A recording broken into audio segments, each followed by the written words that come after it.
Well, hello there, people.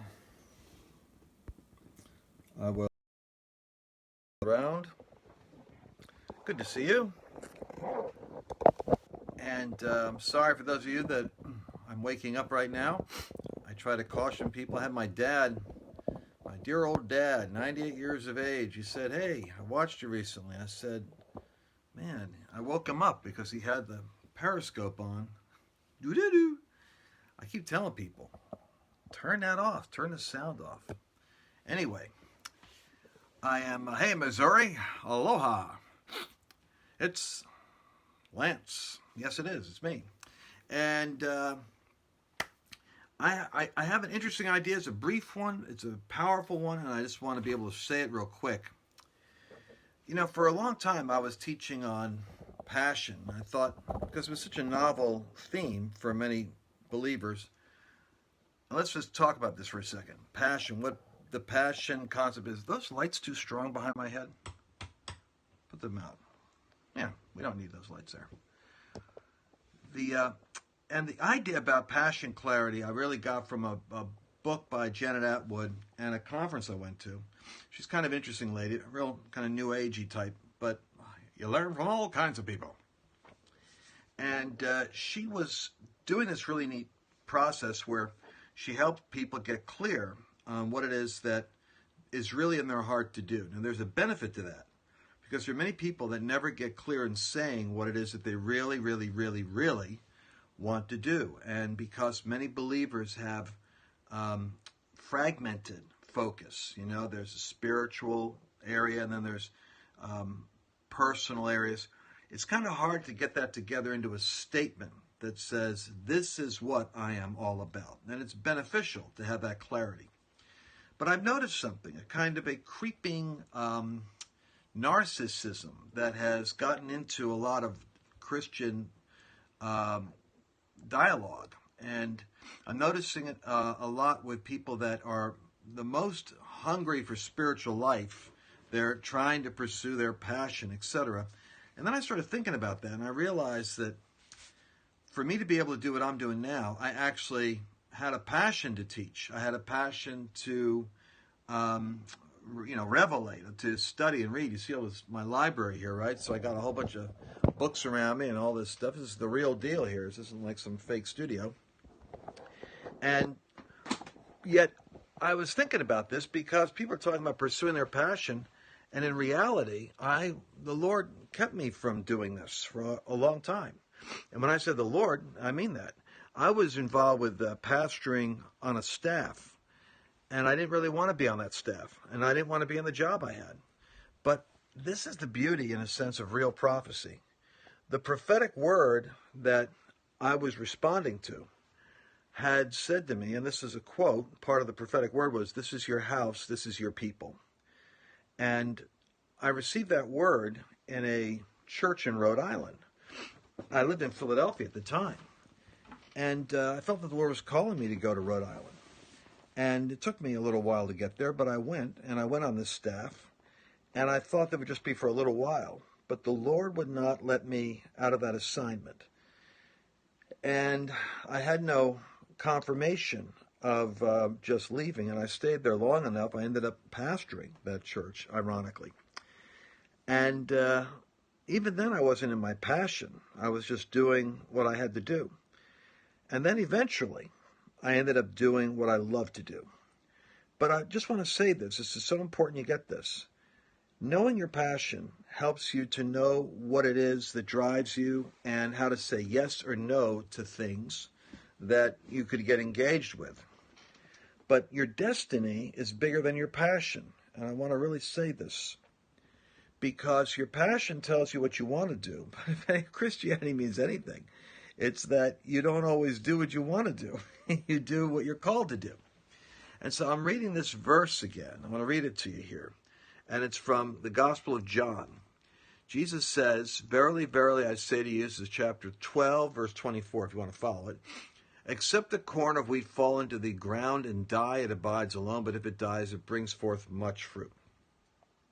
He that loves his life shall lose it, and he that hates his life in this world shall keep it to life eternal.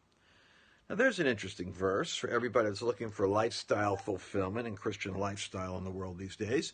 The Christian lifestyle is really a lifestyle of supernatural obedience and God showing up. But it doesn't always mean that you're pursuing your passions. Sometimes God directs you into your calling by having you go in a direction that's not what you want to do. That's why Jesus says, he that loves his life shall lose it. He that hates his life. Doesn't mean you have to be miserable. It means that you don't hold your own life as something you cling to fulfill, but rather you go where Jesus is sending you. So look at this next verse. If any man serves me, let him follow me. And where I am, there my servant shall be also. And if any man serves me, him my Father will honor. Check this out. I get invitations to go all kinds of places. And this year I'm cutting off a lot of them. I have to, because I'm finding a very strange thing happening. The more I say yes to the call of God to speak truth and to exercise the courage of commentary on political and social matters that are controversial, the more I find myself being interviewed by people before I speak to make sure that I don't say anything controversial. And it usually goes like this. Lance, we know that you really, you got your book out on Donald Trump, but please don't bring up Trump in our church, or don't bring up Trump in our country, or don't bring up Trump in our nation. And I'm thinking, my gosh, why did you invite me if you don't want me to be free to say what I'm going to say? Because I've never yet had a bad meeting. But it's problematic because people are worried now that I might be controversial. And of course, people say, well, we were concerned about having you speak here. And that just means that I'm now finally at the stage where I'm actually a prophet. Because when nobody's worried about what you're going to say, you're not really. Woe unto you when all men speak well of you, for so they did of the prophets that were false prophets that were before you.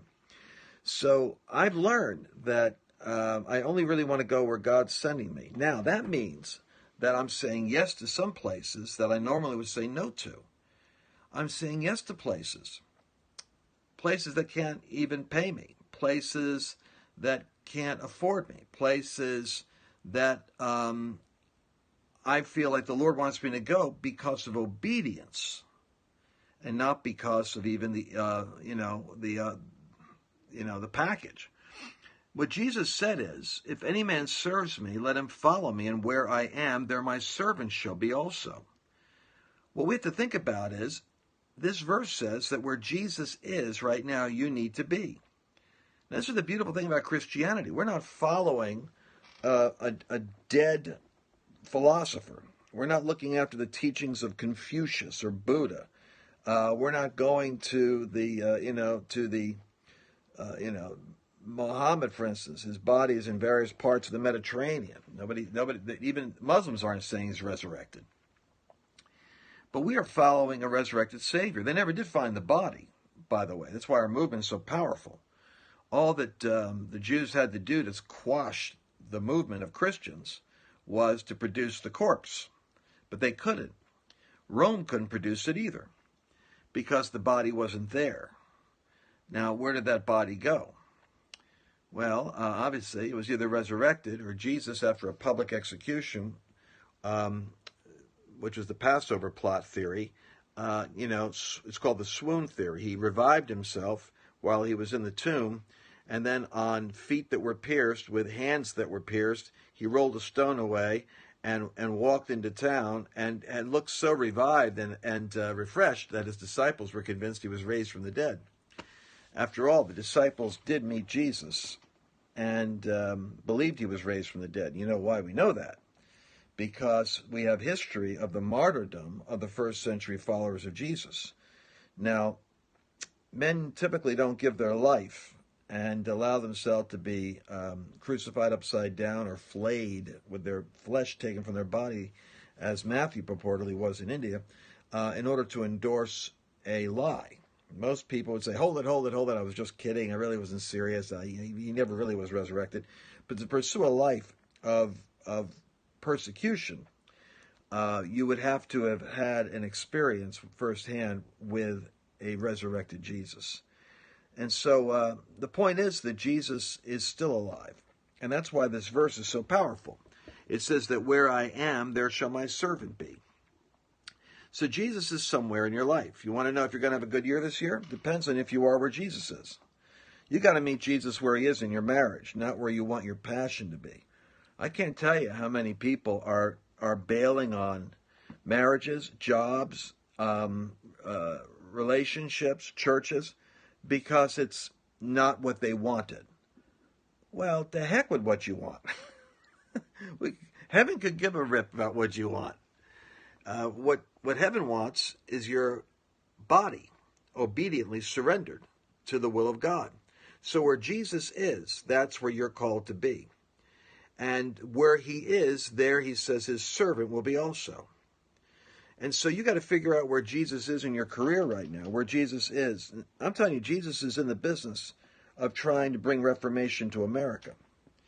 And I don't know about you, but I don't hear a whole lot of people that are preaching messages that are really stirring up the devil, except if you get involved with politics. There you're going to have a lot of demons manifesting.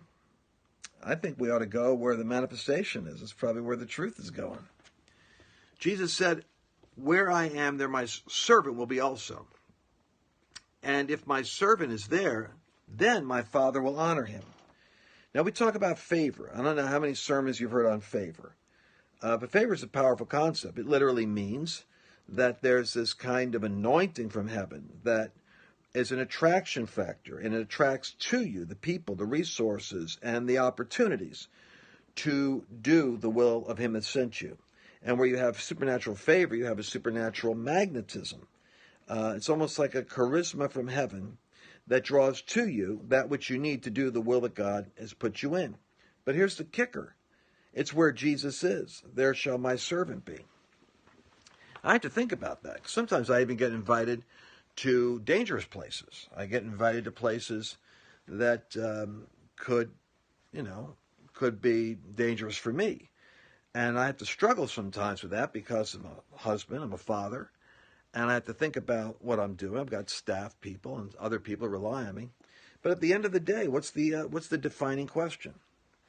Where is Jesus? Where is Jesus? So I'm praying with you right now that you will let go of your pursuit of your passion. I would like you clear in your passion so that you know what it is that what you should be saying yes to and saying no to where God hasn't revealed otherwise. That's why it's important to know what your calling is, what your gifting is. So you say yes to what you're gifted to do and say no to what you're not gifted to do. But never confuse passion with destiny, because God will fulfill your destiny by the direction you go in that has nothing to do with your passion, but has to do with saying yes and obedience to what he's called you to do. So Joseph, for instance, fulfilled his destiny of being a ruler, not by pursuing his passion, because he had no passion to be in Egypt. He fulfilled his destiny by obeying, by staying pure in a place he didn't want to be in. Peter, for instance, was told that when you're old, you're going to stretch forth your hands and someone's going to take you where you do not want to go. Now, there's a memory verse for your refrigerator. When you're old, someone will take you, and you'll stretch forth your hands. They'll tie them up and take you where you don't want to go. And this, Jesus said, indicating by what death Peter would glorify him. So here you have a great scripture that says that one of the greatest acts of glorifying God you'll ever do will be going where you don't want to go. Can't get any stronger teaching than that, people. It's just straight out of the Word. You stretch forth your hands and go where you don't want to go, and that's how you glorify God. Now, it's great when you're going where you do want to go. But glorifying God has nothing to do with you fulfilling your passion, you doing your dream, you accomplishing your destiny. Man, I could almost predict that there's probably an inverse ratio that says that to the degree that you make your destiny your priority, to that degree, you're going to have a struggle fulfilling it. To the degree that you make pleasing the Father and saying yes to Jesus your priority, to that degree, you stumble into your destiny. You literally go stumbling into it. And the thing that I teach is you start to look for the breadcrumbs on where you said yes to God in the past, where you built altars in the past, where you've done what you didn't want to do, where you gave the offering that cost you something, where you shared the gospel, and but you were reluctant to. I mean, there's so many ways in which the Spirit of God has in our history those moments when your will was crossed by the will of God, and that's where you take up your cross. You were going this way, God was going that way, and you obeyed, you made the left turn, you went with God. And then, in that place, if you look closely, see what God did, how God showed up, how God was in what came after that. Because that really is more true to what the Bible and true spirituality and supernatural living is all about. So, once again, I just want to, because I've taught this, when you're doing what you're gifted to do, and you're doing what you love to do, and you've learned how to monetize it, you've got an ideal career. And that is so true. The caveat to that is that if you're going to fulfill the calling of God in your life, then you must prioritize discerning where Jesus is and joining him. And then when you join him my Father honors. That's called, him will my Father honor. It's in reverse there for you guys right now, but that's what it looks like in my Bible. That means supernatural favor on steroids is on your life when you're in the place that Jesus called you to go. And he said that he that hates his life in this world will keep it, and he that loves his life will lose it, meaning that to the degree to which you make your own personal happiness the criteria for everything you do, to that degree, you forfeit the real supernatural life that God has for you. But if you make pleasing the Father the goal, there are plenty of times, when the Lord gives you the desires of your heart, where you get to do the thing you love to do, where you get to enjoy the experience of what you're doing. But the upgrades, those promotions that happen in the Spirit, I have to say, they happen to those that go where Jesus is. So my prayer for you is that you will have the objectivity in this next season, coming into December, coming to January, that you'll have the objectivity, and that I will have the objectivity to discern what the Father is calling us into, and to not consult our fears, and to not consult our conveniences, to not consult our wants or our desires, but to consult what pleases him. Then have the courage to go there. So I'm going to take an exit from our conversation here and head over to my 7M Underground, and where we've got our organizing going on around the country. And I'm going to go there to pray with the folks and give them an update, because I do believe that the midterms coming up in this coming year in November are going to be the most critical next signpost in the American battle for destiny. And I don't care what my prophet friends have prophesied about the president's success. I don't share their prophetic confidence. I believe that America is in a battle right now. I believe Hollywood is getting hit, bam, by the reformation of God. I believe the media has already been hit and doesn't know it. Their credibility has been hit, boom, by the reformation of God. I think that Washington has been hit by, boom, a reformation from God. But I don't see the Nehemiahs yet. I don't see the Ezras arising yet. I don't hear the teaching priests and the prophets' voices. I don't hear them at all. You know why? Because I think if they start talking, they're going to be controversial. And I think that many of them are going to have to lay down their lives in terms of their love of ease and their love of praise. Because the people that step into being the voice of the Lord in this hour are going to share the delirium of the cultural pushback on what they have to say. But reformation is, I always say this, Reformation is the ugly sister of revival. Everybody wants revival. Nobody wants reformation. But revival is temporary. Reformation is institutional. Reformation lasts longer. Reformation dispossesses principalities. Revivals dispossess demons out of people's lives. It's easier to cast a demon out of a person than a principality out of an institution. The corruption in Washington is a principality. You're not going to cast it out of one person. It's an institutional thing. Remember that. Reformation is the ugly sister of revival. Nobody wants the ugly sister. But guess what? Jesus right now is creating divine appointments for reformers to do the business of transformation. And that's when you get yourself involved with the institutions. So where's Jesus going? He's going to the nations. When we say the nations, the easy trip that Christians want is to talk about the harvest of souls. You know why? Because that's revival language.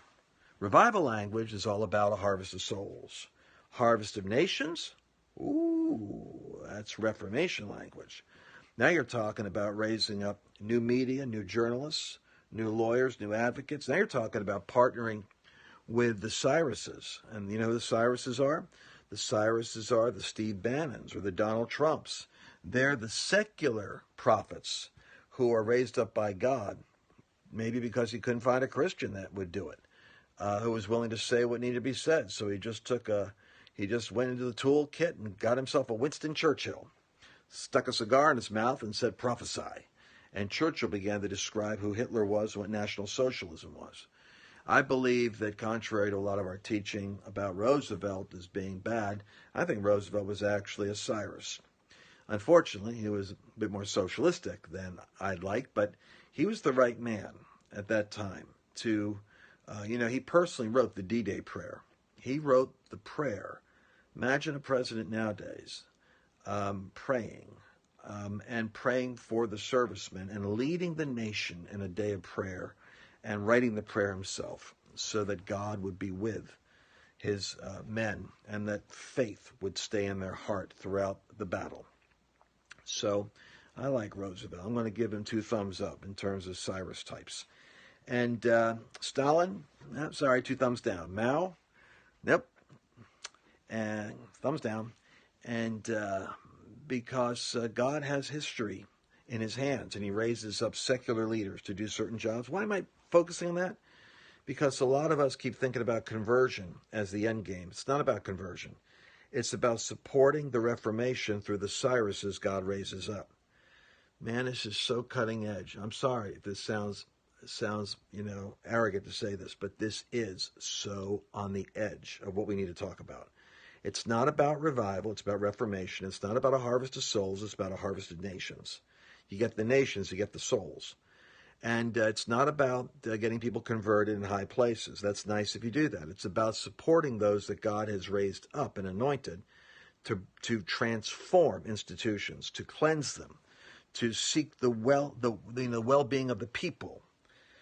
Getting Lincoln saved is an eternally important issue because what a beautiful man he was. But getting Lincoln in office and succeeding in his task in the war between the states, that was the real mission that God had for believers in Washington at that time. So I say to you, pray. Pray that God will change our way of thinking so that we can get behind the battle for the soul of America the way we ought to. Pray that God raises up a generation that is wise as serpents and not totally obsessed with their own happiness and spiritual experiences with Jesus all the time. And we'll have more than enough testimonies of the activity of Jesus. More than enough supernatural interaction. I mean, frankly, you'll have the manifestation of God in your life if you go where Jesus is sending you. So, Father, I pray in Jesus' name for my friends at Periscope right now that you're going to just let this word press into their hearts and heads. And I ask you guys to share this. Go ahead and share this with somebody right now. Just swipe. How do you do that? You swipe it to the left or right? It used to be up and down. Thanks for all those lovely hearts. Those are scintillating hearts. They're so cool. Wow. Yeah. Yes, this is kind of like, I could sense the juice coming through. Thank you.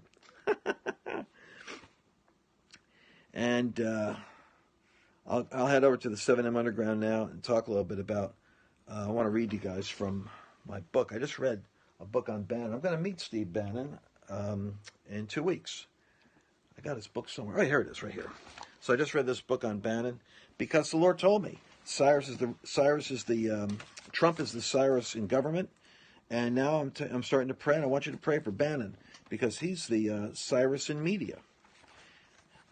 Man, well, I should have thought about that. We got to find out who's the Cyrus in academia, man. We need a total, reformation in the academic mountain. Someone to stand up for freedom of speech on these campuses. Maybe Ben Shapiro is going to take on the mantle of God's battering ram against the intolerance and leftist socialist totalitarian control of the campuses. But I want to read to you what Bannon says about the beast. He's got a prophetic revelation here on the identity of the beast. Okay, if you're not in the underground, go to 7munderground.com. Join us. It's only like $7.77 a month, but that's where our political organization and our idea generation and our commentary on world events takes its most incendiary turn. All right, man. I love you guys. Yes, Ben needs prayer. We pray for Ben. Hallelujah. Dr. Jordan, the Education Mountain. Personally, I don't think it's Ben. Who is Ben? Well, Ben Carson? Nice guy. All right, guys. Off to the underground I go. I'll catch you a little bit later. And bye-bye.